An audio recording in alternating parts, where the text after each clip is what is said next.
Movie की starting में हमें एक स्कूल दिखाया जाता है जहाँ पर सारे टीचर्स इकट्ठे थे। फिर एक लड़की आती है जिसका नाम एलिज़ाबेथ था। दरअसल वो टीचर थी जो रिटायर हो रही थी। आज उसका स्कूल में आखिरी दिन था और उसे एक फेयरवेल पार्टी दी जा रही थी क्योंकि एलिज़ाबेथ की शादी होने वाली थी। जैसे ही पार्टी ख़त्म होती है एलिज़ाबेथ अपने घर की तरफ चली जाती है। घर पहुँच वो देखती है उसका मंगेतर अपनी माँ के साथ आया हुआ था।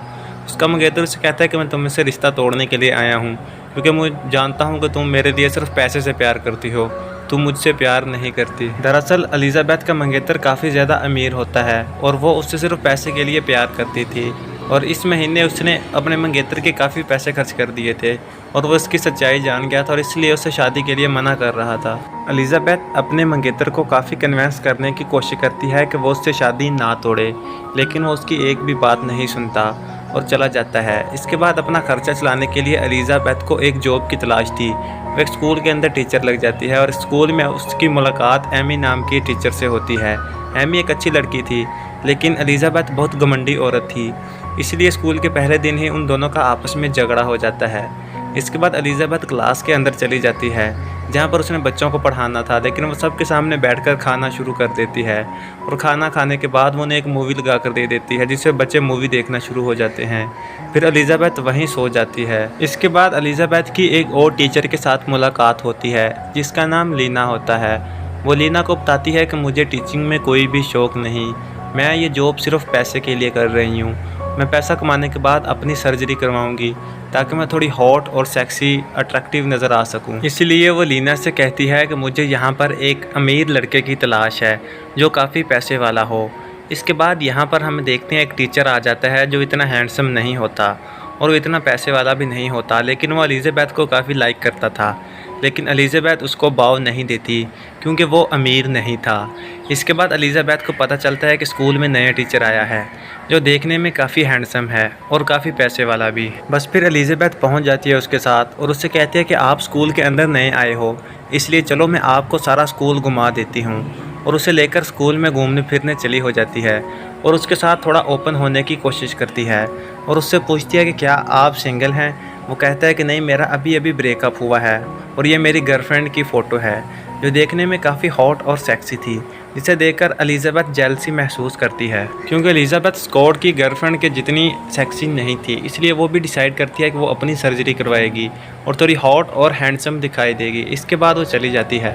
रात को हम देखते हैं एलिज़ाबेथ एक बार के अंदर बैठी होती है जहाँ पर उसके पास एक आदमी आता है। वो उसके पास आने के बाद फ्लर्ट करने की कोशिश करता है। दरअसल उसने शराब पी होती है। बातों बातों में एलिज़ाबेथ को पता चलता है कि वो एक गरीब आदमी है, इतना पैसा नहीं है, इसलिए वो उसको पास नहीं आने देती और इग्नोर करना शुरू हो जाती है। इसके बाद एलिज़ाबेथ एक डॉक्टर के पास चली जाती है अपनी सर्जरी करवाने के लिए। वो डॉक्टर कहता है कि सर्जरी के ऊपर तुम्हारा $9,000 खर्च आएगा। जब उसका अकाउंट चेक किया जाता है तो उसके पास सिर्फ चंद डॉलर ही थे, जिसके ऊपर वो काफ़ी उदास हो जाती है और इसके बाद वो फैसला करती है कि सर्जरी तो हर हाल में कराएगी। अपने दोस्तों और रिश्तेदारों को कॉल करती है कि मुझे पैसे चाहिए, लेकिन उसे कोई भी रिस्पांस नहीं मिलता। वो काफ़ी उदास हो जाती है। इसके बाद शाम को घर आती है और अपने एक्स बॉयफ्रेंड को कॉल करती है और फियांसी को कहती है कि मुझसे रिश्ता तुमने अपनी मर्ज़ी से तोड़ा था, इसलिए मुझे $9,000 तुम्हें देना होगा वरना मैं तुम पे केस कर दूँगी। लेकिन वो कहता है कि तुमने पहले ही मेरे बहुत सारे पैसे बर्बाद कर दिए हैं, अब मैं तुम्हें एक फूटी कौड़ी भी नहीं दूंगा, जो करना है कर लो। ये सुनकर वो उसे गालियाँ देती है और कॉल काट देती है।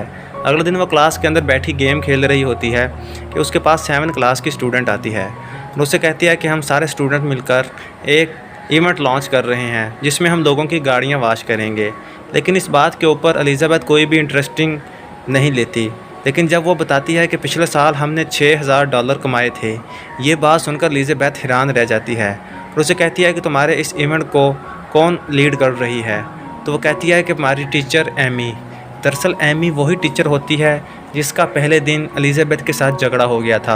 हालांकि एमी अच्छी लड़की थी, लेकिन झगड़े की वजह एलिज़ाबेथ खुद थी। इसके बाद एलिज़ाबेथ प्रिंसिपल के पास जाती है और उससे अपनी अदाओं के साथ रिझाने लगती है और उससे कहती है कि इस इवेंट को एमी नहीं, मैं लॉन्च करना चाहती हूँ, जिसके ऊपर प्रिंसिपल रजामंद हो जाता है और उसको इजाज़त दे देता है। इसके बाद इवेंट के ऊपर जाकर वो बहुत छोटे कपड़े पहनती है और लोगों की गाड़ियाँ धुलाने लगती है, जिसे देखकर वो काफ़ी हॉट और सेक्सी नज़र आ रही थी।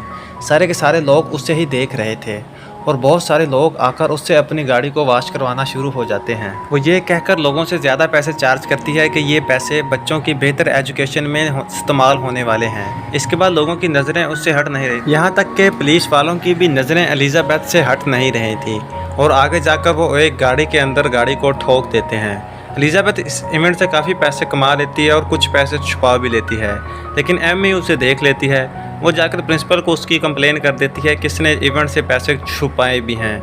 लेकिन उसके बाद प्रिंसिपल उसे कहता है क्या तुम्हारे पास कोई प्रूफ है, लेकिन एमी के पास तो कोई प्रूफ ही नहीं था कि वो साबित कर सके। प्रिंसिपल उसका यकीन नहीं करता और उसके बाद हम एलिजाबेथ को देखते हैं जो लीना टीचर के साथ जा रही थी। अभी भी उसको सर्जरी करवाने के लिए मज़ीद पैसों की ज़रूरत नहीं थी जो उसके पास नहीं थे।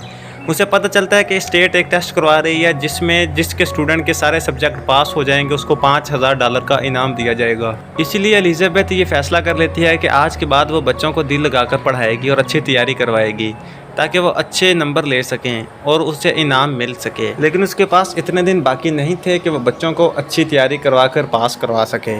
लेकिन उसके लिए ये कंपटीशन जीतना बहुत ज़रूरी था क्योंकि उसे सर्जरी करवाने के लिए पैसों की अष्ट ज़रूरत थी।